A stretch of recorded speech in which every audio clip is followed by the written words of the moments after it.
দর্শক, আজ আমরা দেখব বাংলাদেশের ঐতিহ্যবাহী জেলা টাঙ্গাইল জেলার উত্তরের উপজেলা গোপালপুর। আমরা দেখব গোপালপুর পৌরসভার মধ্যে দোকানপাট, মানুষের চলাচল, মার্কেট, জনজীবন সহ সামগ্রিক বিষয়। তাহলে চলুন আমরা আস্তে আস্তে সামনের দিকে এগোই এবং দেখতে থাকি গোপালপুর উপজেলার দৃশ্য। আমরা দেখতে পাচ্ছি ব্যস্ত একদম বাজার, দুপাশে দোকান আর মাঝখান দিয়ে পায়ে হাঁটা রাস্তা। যদিও এর মধ্যে দিয়ে ভ্যান, মোটর বাইক যাতায়াত করছে।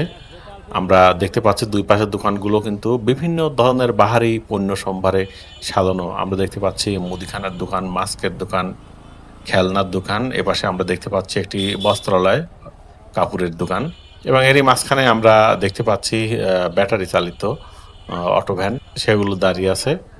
মানুষ বাজারে এসেছে তাদের নিত্য প্রয়োজনীয় পণ্য সামগ্রী কেনার জন্য। যে যার দরকার মতো এবং পছন্দ মতো বিভিন্ন ধরনের পণ্য সামগ্রী কিনে নিয়ে যাচ্ছে। এবং আমরা দেখতে পাচ্ছি কিছু কিছু দোকান ফুটপাতের উপরেও বসে পড়েছে। আমরা দেখতে পাচ্ছি যে এখানে একটি জুতার দোকান এবং নিম্ন মধ্যবিত্ত বা নিম্নবিত্ত মানুষের জন্য কিন্তু ফুটপাতে এই যে কাপড়ের দোকানগুলো, যেগুলো স্বল্প দামে ভালো মানের কাপড় পাওয়া যায়। নিম্নবিত্ত এবং মধ্যবিত্তরা এইসব দোকানগুলোতে থেকে তারা তাদের প্রয়োজনীয় কাপড় কিনে নিয়ে শীতের চাহিদা মিটিয়ে থাকেন। যাই হোক দর্শক, আমরা আরও একটু সামনে এগিয়ে যাচ্ছি। এখন আমরা ছোট গলি থেকে এখন চলে আসলাম প্রশস্ত রাস্তায়। এখানে আমরা কিন্তু দেখতে পাচ্ছি রাস্তাটি বেশ প্রশস্ত এবং রাস্তার দুপাশে বড় বড় হাই রাইজ বিল্ডিং এবং বড় বড় বিপণী বিতান এবং দোকানপাট এখানে আছে। যাই হোক দর্শক, আমরা আরও একটু সামনে এগিয়ে যাই, দেখি গোপালপুরের জীবনযাত্রা। দর্শক, আমরা রাস্তার উপরে দেখতে পাচ্ছি ভ্রাম্যমান মোবাইলের সিম বিক্রেতা। যদিও একসময় এই সিমগুলো কিন্তু অনেক দামি ছিল, কিন্তু এখন সেই মোবাইল সিমের দামগুলো কমতে কমতে কিন্তু এমন একটা পর্যায়ে এসেছে যে আমরা দেখতে পাই হরহামেশাই ফুটপাতে বা ভ্যানের উপর করেও এগুলো বিক্রি করা হচ্ছে। কিন্তু প্রথম যখন বাংলাদেশে মোবাইল আসে তখন যখন অনেকে ট্রোল করে বলতো যে একটা সময়ে ডালিতে করে রাস্তাঘাটে বিক্রি করা হবে, তখন অনেকে হাসাহাসি করতো। কিন্তু আমরা কিন্তু দেখতে পাচ্ছি আজ সেটা বাস্তব।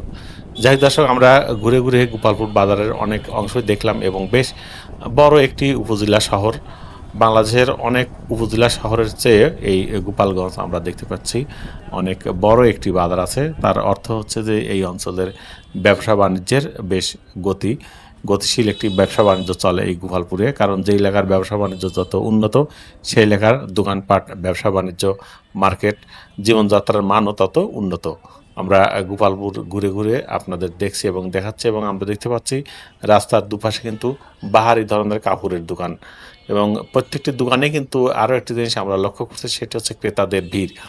কোনো দোকানদারই কিন্তু অলস বসে নেই। প্রত্যেকটি দোকানেই আমরা কম বেশি বিভিন্ন ক্রেতার উপস্থিতি লক্ষ্য করছি এবং রাস্তাঘাটগুলোতেও কিন্তু যানবাহন এবং মানুষজনে পরিপূর্ণ। অর্থাৎ জমজমাট একটি উপজেলা শহর বলতে যা বোঝায়, আমরা টাঙ্গাইলের এই গোপালপুরে এসে কিন্তু তাই দেখতে পাচ্ছি। যদিও এখন সকালবেলা, এত সকালে ৮টা ৯টা ১০টার দিকে এত ভিড় থাকার কথা না, কিন্তু আমরা দেখতে পাচ্ছি এই সময়ের মধ্যেই কিন্তু গোপালপুরের উপজেলার বাজারটি কিন্তু একদম জমজমাট হয়ে উঠেছে। বাজারের ভিতর একটু এগোতেই দেখা যায় কাপড়ের দোকান, শাড়ি, লুঙ্গি, গামছা, থ্রি পিস সব ধরনের কাপড় এখানে পাওয়া যায়। পাশেই রয়েছে মুদির দোকান। চাল, ডাল, তেল, চিনি, নিত্য প্রয়োজনীয় সকল জিনিসই পাওয়া যায় এই বাজারে। মানুষ তাদের দৈনন্দিন প্রয়োজনে সব কিছুই এই বাজার থেকে কিনে থাকেন। বাজারের ভিতর দিয়ে হাঁটতে হাঁটতে দেখা যায় নানা ধরনের এবং বর্ণের মানুষ। কেউ কেনাকাটা করছে, কেউ পণ্য বিক্রি করছে, আবার কেউ বা শুধুই দাঁড়িয়ে দাঁড়িয়ে বাজারের ভিড় দেখছে। কৃষক, ব্যবসায়ী, ছাত্র, চাকরিজীবী সব শ্রেণীর মানুষই এখানে একত্রিত। এই বাজারই যেন পুরো এলাকার সামাজিক এবং অর্থনৈতিক মিলন কেন্দ্র। বাজারে রয়েছে ছোট ছোট খাবারের দোকানও। চায়ের দোকানে বসে মানুষ গল্প করছে, কেউ চা খাচ্ছে, কেউ সিঙ্গারা বা সমোসা খাচ্ছে। বাজারের ক্লান্তি দূর করার জন্য এই চায়ের দোকানগুলো যেন ছোট ছোট আড্ডার জায়গা। দর্শক, এই ছিল টাঙ্গাইলের গোপালপুর বাজার এর এক ঝলক। এখানে শুধু কেনাবেচাই হয় না, বরং মানুষের জীবন, সংস্কৃতি এবং গ্রামীণ অর্থনীতির একটি সুন্দর প্রতিচ্ছবি দেখা যায়।